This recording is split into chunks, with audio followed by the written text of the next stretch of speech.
എൻ്റെ എല്ലാ പ്രിയപ്പെട്ട കൂട്ടുകാർക്കും നമസ്കാരം. ഞാനിന്നൊരു ഫിഷ് ബിരിയാണിയാണ് തയ്യാറാക്കുന്നത്. വളരെ ഈസിയായി പഠിക്കാം, വളരെ ടേസ്റ്റിയായി കഴിക്കാം. ഏകദേശം 1 കിലോയോളം വലിപ്പമുള്ള ഒരു വേളാപ്പാരയാണ് കിട്ടിയിരിക്കുന്നത്.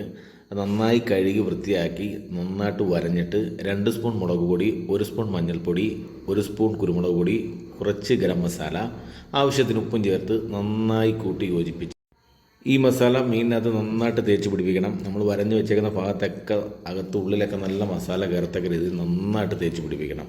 എന്നിട്ട് 1 മണിക്കൂർ റെസ്റ്റ് ചെയ്യാൻ വെക്കണം. ഫ്രിഡ്ജിൽ വെച്ചാൽ വളരെ നന്നായിരിക്കും. ഈ സമയം കൊണ്ട് നമുക്ക് വെളുത്തുള്ളി, ഇഞ്ചി, കറിവേപ്പില, 2-3 സവാള ഇതെല്ലാം ഒന്ന് തയ്യാറാക്കി വെക്കണം.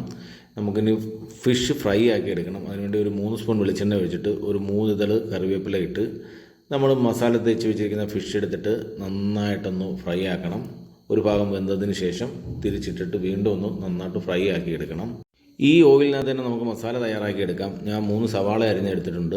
അതിനകത്ത് 5 പച്ചമുളക്, കുറച്ച് ഇഞ്ചി, വെളുത്തുള്ളി ചതച്ചത് ഇതെല്ലാം കൂടി ഇട്ട് നന്നായിട്ടൊന്ന് വഴറ്റി ഈ സവാളയൊക്കെ നന്നായൊന്ന് വെന്ത് വന്നതിന് ശേഷം ഒരു 3 തക്കാളി എടുത്തിട്ട് വെള്ളം ചേർക്കാതെ മിക്സിയിൽ അടിച്ച് ജ്യൂസാക്കിയിട്ട് ആ ജ്യൂസും കൂടി ഇതിനകത്തൊഴിച്ച് ഈ സവാളയും ഈ തക്കാളിയുടെ പേസ്റ്റും ഇതെല്ലാം കൂടെ ചെറിയ തീയിലൊന്ന് വേവിച്ചെടുക്കണം.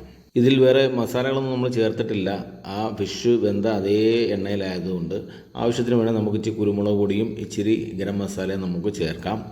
ഇനി ഇതിൽ തേങ്ങാപ്പാൽ ചേർക്കണം. ആദ്യം 2-ാം പാൽ ഒഴിച്ച് നമ്മൾ ഫ്രൈ ആക്കി വെച്ചിരിക്കുന്ന മീനെടുത്ത് നന്നായി ഒന്ന് വേവിക്കണം അതിനകത്ത്.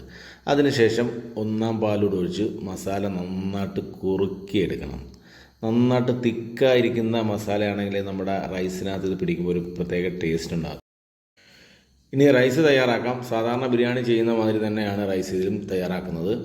2 സ്പൂൺ നെയ്യ്, 2 സ്പൂൺ വെളിച്ചെണ്ണ, 5 ഏലക്ക, ഒരു ചെറിയ കഷ്ണം പട്ട, ബേ ലീഫ്, ഗ്രാമ്പു, ഇതിലേക്ക് 1-ന് 1.5 എന്ന അളവിൽ വെള്ളം ചേർത്ത് വെള്ളം നന്നായി തിളച്ചതിന് ശേഷം റൈസ് ഇട്ട് കൊടുക്കുക. ഞാൻ 2 ഗ്ലാസ് റൈസാണ് എടുത്തിരിക്കുന്നത്. അതിൽ 3 ഗ്ലാസ് വെള്ളമാണ് നമുക്ക് വേണ്ടത്.